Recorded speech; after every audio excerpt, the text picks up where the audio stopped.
a dick in all this to deflate anybody, but 22 years later, my dad's still a dick. Nothing has really changed. I have now been sober longer than I have drank and I have used. I have had a fairly successful life over the last few years, and certainly over the last 10, I've established my life by betting on me. I even took the gamble and bet on me, which is unbelievable to do, in your late 30s and early 40s of saying, yeah, I'm going to bet on me. Nobody else over the last 10 years, yeah, I'm going to bet on me. I'm going to take my own chances from here on out and do better because I have a better belief in me than my own family does. And realizing that those are the negative aspects to it. And I just know right now that there are people literally listening to us that are going to their families. Yeah, that are just feeling that stomach full of dread. I talked about this with my daughter, the dread.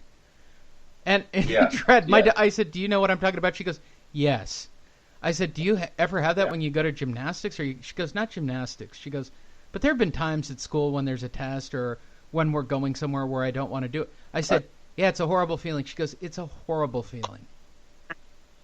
Yeah, when you're not prepared. Why should anybody experience a level of dread? Exactly. Okay, Mr. Sponsor, fix it. Don't do things that make you feel like that. Is that simple enough?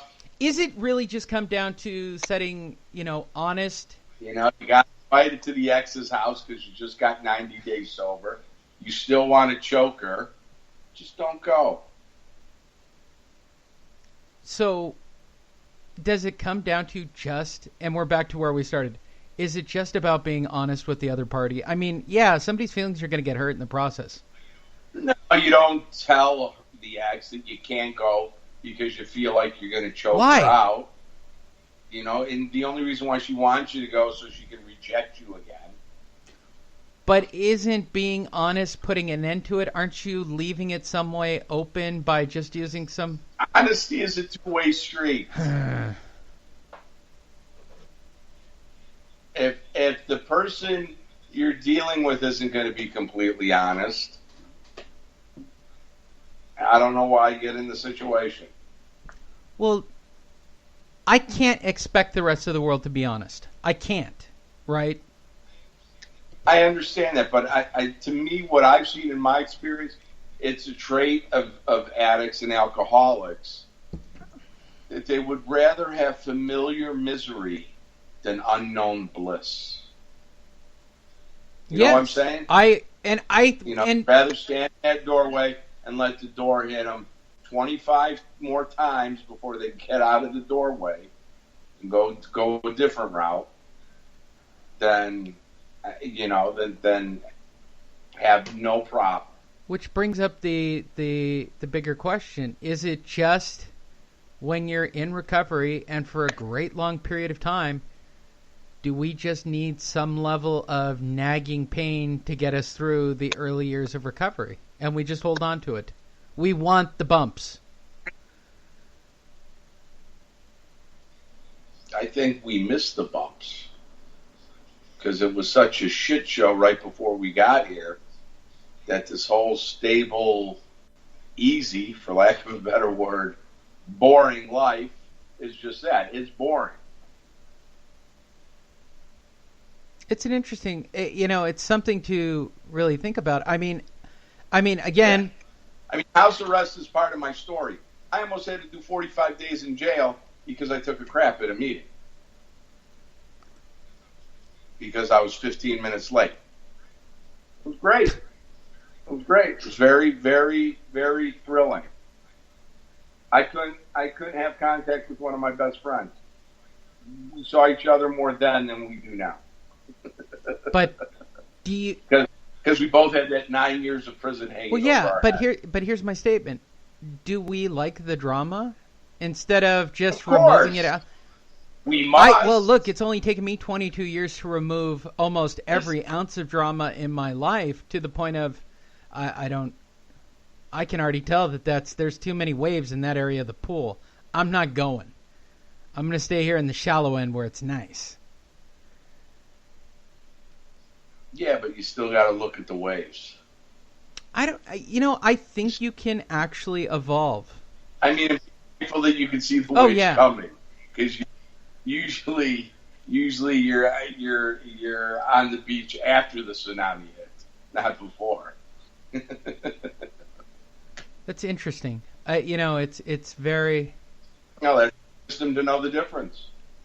Well, what would you tell those that have to go and be honest, that have to go deal with their family? What is your word? Great opportunity to make amends. You're going for the touchy-feely approach. No. Amends always work out. I mean, if you do a genuine amends, everybody's happy. The amends is about the person giving them, not the person getting them. Well, yeah, I agree. Parents are still going to be the way they are, and siblings are still going to be the way they are. Fortunately, I've been right for the last 21 years of my sobriety, so I don't have any amends. So I got that going for me. Right. So you're saying if you're in those situations, take it as an opportunity to make amends. Well, if you look at it that way, you're there for a different reason than to get shit on by your family. That's true. That is certainly one way around it. And you got to, you're going to have to face that music eventually. I'm going to go in the opposite direction and give the advice of, hey, how about just don't go? Don't go. I can't, I literally can't see a reason. Just don't go. There's plenty of sober things to do over the holidays. Yeah, they're all lame. I don't want to sound like, now I'm going to sound like a dick, but honestly, they're all pretty lame. Not here. Really? What marathon have you been to that isn't lame? Name a marathon that isn't lame. The ones in Scottsdale are great. I'm sure that the ones in Pasadena, and I recently anything's got to be better than getting shit on by your family or rejected by your ex. But sitting continuously for 24 consecutive hours to... Well, you don't do that. Just sit there 2-3 hours until... Pick up a newcomer? You're bored shitless and go home and, Or go prey home on a and newcomer. sleep. So your advice is prey on a newcomer at a marathon meeting. Listen, they're hanging out at a 24-hour marathon meeting for 24 hours. I don't think they're new yet. I think they're still they're still waiting. Yeah. I don't know, but it's a phenomenal thought, nonetheless. Yeah. There you go. There's our advice for getting through the holidays with your family. I generally think it's about a level of honesty. If you don't go in with gratitude, don't go. There you go. But certainly be honest about your situation, or it's pretty much going to remain the same. Don't expect miracles. Tune in. We're doing our own marathon, multiple episodes for you. I'm sure you guys are excited. We appreciate all of you listening. SoundCloud, Spreakers, iTunes, whatever you want to listen on. You should sign up. You should. And you should use Amazon. Just type in Get Amazon Now and take your last $12.37 and buy somebody a gift card that you're going to one of those parties at. I just got that Echo Dot. The what? The Echo Dot? Yes. Alexa? I had a threesome with Alexa and Siri last night. Did you really? It was great. Oh, it was fun. You got them talking to each other? Yes. That's just warped. I just said Alexa. She answered me what I want. Tune in. We have a couple more episodes for you for the holiday weeks to come. Hopefully there's something inspiring or spiritual, or at least something that resonates with you that allows you to either relapse or not. I'm not sure why we're doing it. Don't relapse. I say relapse and get it over with, but that's just me. Tune in. We have more episodes. Thanks for listening. The management apologizes for today's show. Please send your complaints to blackwhiterecovery@gmail.com. That's the words black, the word white, and the word recovery @gmail.com.